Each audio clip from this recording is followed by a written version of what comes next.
સંસદનું નવું જેને કહેવાય ચોમાસું સત્ર શરૂ થાય છે.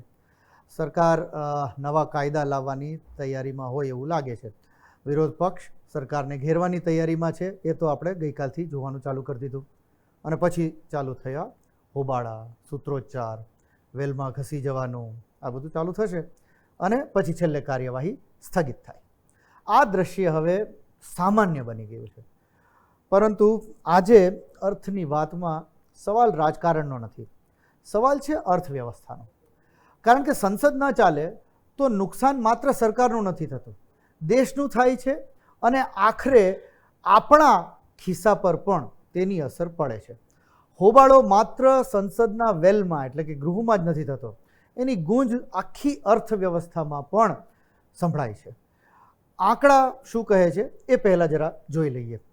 એક વિશ્લેષણ કહે છે કે કોવિડ પછીના મોન્સૂન સેશન લોકસભાના સૌથી ઓછા પ્રોડક્ટિવ સેશન્સ રહ્યા છે. પેન્ડેમિક પહેલાં એટલે કે કોવિડ પહેલાં લોકસભાની સરેરાશ પ્રોડક્ટિવિટી લગભગ 92% જેટલી રહેતી હતી, પણ કોવિડ પછી એ ઘટીને માત્ર 51% આસપાસ પહોંચી ગઈ. એટલે કે સંસદ માટે ફાળવાયેલા દર 2 કલાકમાંથી લગભગ 1 કલાક કંઈ કામ જ નથી થતું. ઘણા લોકો માને છે કે MP હાજર એટલે સંસદની પ્રોડક્ટિવિટી સમજી લેવાની. પણ સંસદમાં પ્રોડક્ટિવિટીનો અર્થ શું ભાઈ? કેટલો સમય ગ્રહ ચાલ્યું, કેટલા બિલ્સ પર ચર્ચા થઈ, કેટલા પ્રશ્નોના જવાબ મળ્યા, કેટલા નિર્ણયો ખરેખર લેવાયા. એટલે જ્યારે સ્પીકર વારંવાર એડજર્નમેન્ટ જાહેર કરે, એડજર્નમેન્ટ એટલે સંસદ હાલ પૂરતી સ્થગિત, ટેમ્પરરી સ્થગિત, ત્યારે માત્ર કાર્યવાહી જ નથી અટકતી, પણ દેશના મોટા મોટા નિર્ણયો પણ અટકી જાય છે. હવે સૌથી ચોંકાવનારી વાત, સંસદ ચાલે કે ન ચાલે, તેને ચલાવવાનો ખર્ચ તો થાય જ છે. મીડિયામાં વર્ષોથી ઉપયોગમાં લેવાતા અંદાજ મુજબ સંસદની કાર્યવાહીનો ખર્ચ લગભગ 2.5 લાખ રૂપિયા પર મિનિટ છે. ફરીથી કહું છું, પર મિનિટ 2.5 લાખ રૂપિયા ખર્ચાય છે સંસદ ચલાવવા પાછળ. એટલે કલાકે તો લગભગ 1.5 કરોડ રૂપિયા થયા. અને જો એક દિવસમાં લગભગ એમ સમજો કે 6 કલાકની કાર્યવાહી ન થાય તો અંદાજે 9 કરોડ રૂપિયા તમારા ને મારા ખિસ્સાના જતા રહ્યા. વિચાર કરો, આનાથી ટેક્સપેયરના કરોડો રૂપિયા ખર્ચાઈ જાય. પણ એનાથી પણ એક મહત્ત્વની ચર્ચા કે ભાઈ કાંઈ ઉકળે કંઈ નહીં, એક પણ નિર્ણય નહીં અને જનતાના પ્રશ્નોનો જવાબ નહીં, તો 9 કરોડ રૂપિયા ભાઈ અમે તમને શેના આપીએ? તો આ મોટો ખર્ચ છે. અને હજી એક વસ્તુ કે આ 9 કરોડ તો માત્ર દેખાતો ખર્ચ છે, ખરેખરનું નુકસાન તો એનાથી પણ મોટું છે. કારણ કે ભારતમાં મોટા ભાગના આર્થિક સુધારા સંસદમાંથી જ પસાર થાય છે. જેમ કે બેન્કિંગ રિફોર્મ્સ પકડો, ઇન્સ્યોરન્સના નવા કાનૂન, ટેક્સને લઈને નવી જે ફેરફારની થતી હોય છે, લેબર કોડ્સ, નવા રેગ્યુલેટરી બિલ્સ, ઇન્ફ્રાસ્ટ્રક્ચર સંબંધિત કાયદાઓ.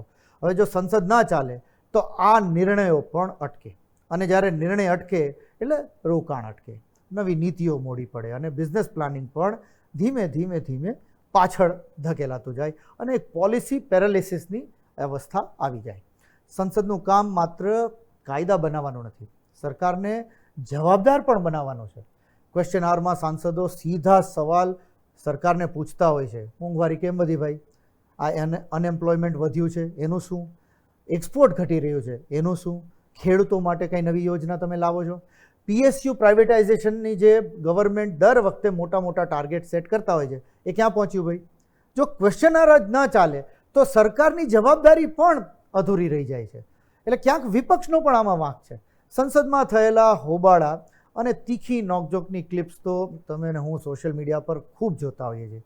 પણ યાદ રાખો, કાયદા રીલ્સથી નથી ઘડાતા, સંસદમાં ઘડાય છે. એટલે હવે પછી જ્યારે તમે TV પર સંસદમાં હોબાળો જુઓ ને, ત્યારે તેને તમે ખાલી રાજકીય ઘટના ના સમજો.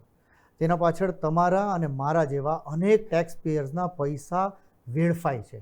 અટકેલા કાયદા, મોડા પડેલા સુધારા, ધીમી પડતી આપણી આ અર્થવ્યવસ્થા, એની પાછળ ક્યાંક ને ક્યાંક આ સંસદની ઇનએક્ટિવિટી છુપાયેલી છે. સંસદમાં અટકેલી દરેક મિનિટ દેશની પ્રગતિની જે ઘડિયાળ છે એમાંથી મિનિટો ઓછી કરી દે છે. મિત્રો, અને તમે જુઓ છેલ્લા 2 દિવસ થયા અચાનક સંસદનું મોન્સૂન સેશન ચાલુ થવાનું છે કે વિપક્ષે અચાનક આ કોકરોચ જનતા પાર્ટીનો મુદ્દો હાઈજેક કરી લીધો? રાહુલ ગાંધી અને એમના સાગરીતો પાછા રસ્તા પર આવી ગયા? ધીમે ધીમે ક્યાંક એવું લાગી રહ્યું છે કે આનું પ્લાનિંગ મોન્સૂન સત્રને અટકાવવાનું તો નથી. આ આવનારા દિવસોમાં આપણે જોવાનું રહેશે કે શું સરકાર અને વિપક્ષ સાથે મળી અને તમારા મારાના બાકી બધા લોકોના દિવસના કમસે કમ 9 કરોડ રૂપિયા તો બચાવે છે કે નહીં.